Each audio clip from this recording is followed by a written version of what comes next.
Across Essex, a commitment is being made, not for recognition, not for applause, but for impact. To mark 250 years of Freemasonry in Essex, Essex Freemasons have committed £425,000 to 5 remarkable charities. It's an investment in the future, a future built on compassion, community, and lasting impact. Here's their stories. Essex Wildlife Trust is the largest conservation charity in Essex. We manage about 100 nature reserves for wildlife and for people. We've been going since 1959. Abbots Hall Farm is the headquarters of Essex Wildlife Trust, and it's been the site of lots of really kind of pioneering and experimental conservation projects over several years, over the last couple of decades. What we're currently trying to do with the site is to redevelop it, to rewild it, and to turn it into a kind of first-class nature reserve. Essex Freemasons have contributed a significant amount of money to the woodland restoration that we're doing at Abbots Hall. So 100,000, which is going to help to create the woodland. It's about 10 acres, so it's a big swathe of woodland. We've planted 3,500 native plants there, which have been chosen because they're fantastic for wildlife. Creating these sorts of spaces and managing them in perpetuity is absolutely critical. It's critical for wildlife. It's also critical for people. We're expecting people and wildlife to have a connection, an association with the woodland for many, many years to come. Trees are absolutely fundamental to what it is to be human, but we know that people don't have the same nature connection that they might have done in the past. So woodlands in general are really important to help us to kind of re-establish that connection.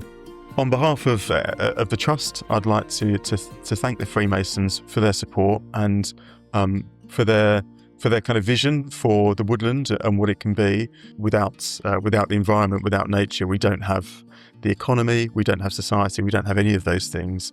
So all charities are important, but conservation charities are absolutely the bedrock of all of a healthy society. Hello, my name is Andrew and I am a community first responder, or CFR.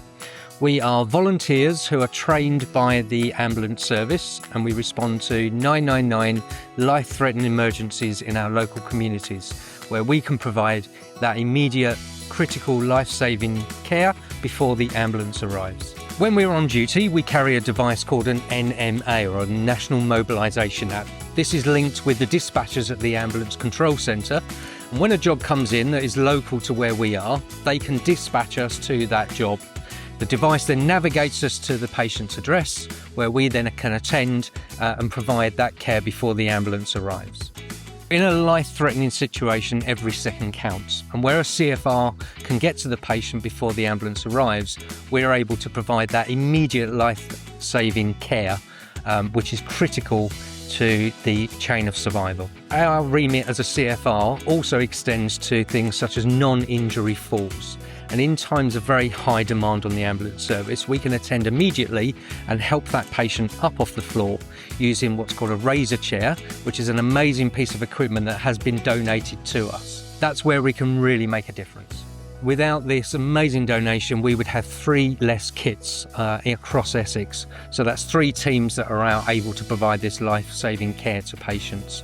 The vehicles as well mean that we can put more CFRs on for more hours. Many community first responders may rely on their vehicle at home, which might be a car share with other members of the family. Having a dedicated vehicle means that we can be out more hours of the day helping more people. Being a volunteer is a privilege that I've been able to do for a lot of my life. Being a CFR means walking into somebody's home and being there to provide that immediate care. Fortunately, the number of jobs where we have to start CPR immediately is very low, but being able to reassure the patient and the families that the ambulance is on its way and provide that care and reassurance to them is really rewarding. So I'd like to personally thank everybody who has donated for this amazing donation.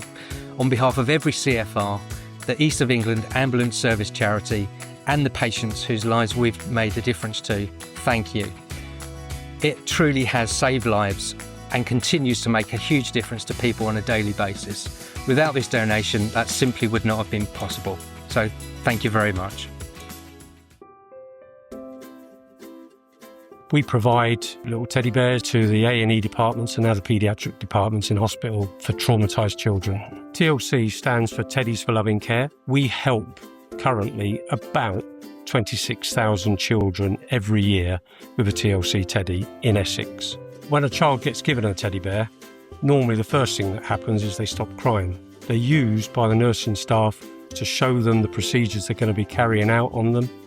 There's a young Mason whose daughter Eloise was 16 months old when she was taken into hospital. She was running a temperature, she was slightly unresponsive, and she was crying when they listened to her heart with a stethoscope, and she was crying very loudly when they then took blood from her and when they put a cannula in to be able to put some fluids into her.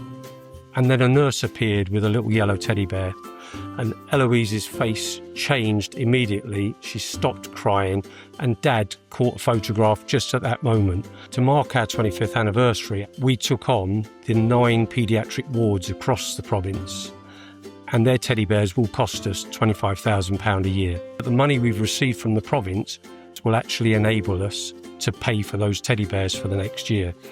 TLC to me is a fantastic idea. The number of children we've helped in Essex, it passed the 500,000 mark probably about 4 or 5 years ago. It's not just in Essex, it has spread. October last year, the 4 millionth teddy bear was given to a child in Durham. It's a fantastic scheme. It helps so many children, and it was all the idea of an Essex Freemason, Neil Beverley.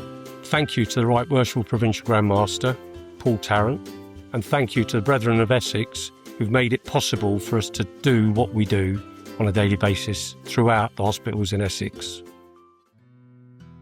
A donation of £100,000 to a charity like Friends of Essex London Homeless, my initial word is wow. We are people that just want to make a difference, people that want to reach out to those that are struggling to feed themselves, clothe themselves, toiletries and the likes.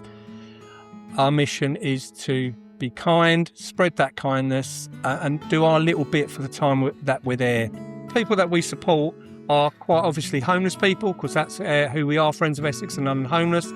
But what we also do is we support people just above those lines, those people that are struggling to have a roof over their heads. We get no funding. £100,000 is just unbelievably awe-inspiring for a small charity. It's just something we could never have dreamt of. And it's enabled us to look forward rather than constantly looking on a daily or weekly basis. We were constantly nursing our van one way or another to keep it going. We were able to purchase a brand new van. Van on its own was a big game changer for us. We've been able to go and stockpile. We give out 200 bottles of water a week, the Costco sort of style bottles, and we go down there every week, every 2 weeks, and grab sort of half a dozen or a dozen between a few of us. We went and bought 2 palletfuls of them. We've known Jimmy forever, since we started. He was probably one of the first people that we met on our first evening up there in the people, and he's a real jack in the box. Jimmy's a heroin addict, Jimmy's an alcoholic, but drugs are his real thing. And it worked out that Jimmy was a huge football fan. He's a Liverpool fan, I'm a Newcastle fan, so we found some common ground. Jimmy every week used to come to the outreach, and then one week he's come up, he said, I'm worrying about dying. I said, nobody's going to know I'm dead, Steve, I've got no family. So that was a real wow moment. I remember sort of feeling quite emotional when he said that, and he looked at me and said, would you be my next of kin? So when I die, somebody will know. He said, that's all I want, so somebody knows. So I just don't go in a pile with a load of other people and nobody knows. Somebody will know I'm not here no more. We looked at each other. I'm not ashamed to admit we both had a tear in our eye and a cry and a cuddle, and the paperwork's in place. So when Jimmy does pass this world, his wish will be that somebody will know, and that will be me, and it sort of says testament to not only me but also what we do as a charity. We would like to thank Essex Freemasons for all the support they have given us, and more importantly, believing in us.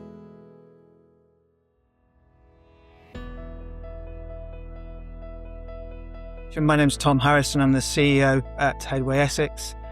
At Headway Essex, we work with people who have an acquired brain injury. Acquired brain injury is a brain injury that happens after birth.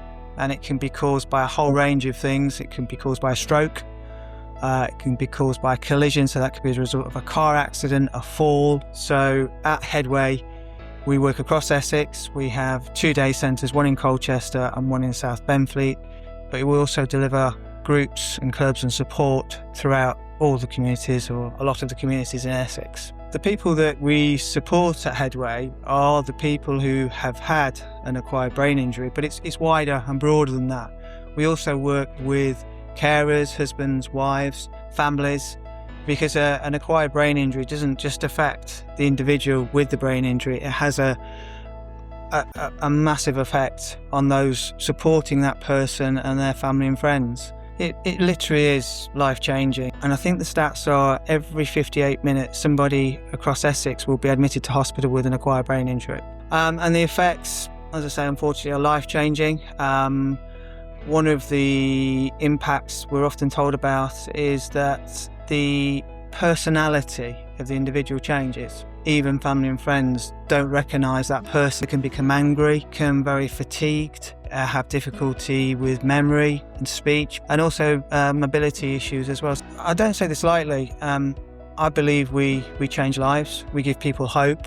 We help people to rebuild their lives. Tara had a horrific car accident through no fault of her own, and as a result had an acquired brain injury. She's a shining example of the positives that can come from such a horrendous experience. Tara does so much. She volunteers. She's got her own podcast. She's just recently started to volunteer at I think Colchester Hospital, and she's an inspiration to so many people. To the extent as well, she's now become one of our trustees. So Tara's an inspiration to so many people, and myself included. Support from the Freemasons opens up so many different opportunities for us, and we wouldn't have been able to build the new wellbeing hub without the Freemasons support. We'll be able to offer more bespoke support, and we'll be able to get more people back to having a fulfilled life and having confidence to go about their life in whatever shape or form that takes them. Personally, and on behalf of Headway Essex, I'd like to thank the Freemasons, the Essex Freemasons. We couldn't do what we're doing now without you. It's the future as well that it gives us, and that is priceless to all of us at Headway Essex, and we couldn't do without you, so thank you so much. For 250 years, Essex Freemasons have stood with communities across the county, quietly supporting, quietly helping, quietly changing lives. This is not the end of a story. This is a continuation of one, a legacy built not just in history, but in impact. Thank you. Thank you. Thank you. Thank you. Thank you.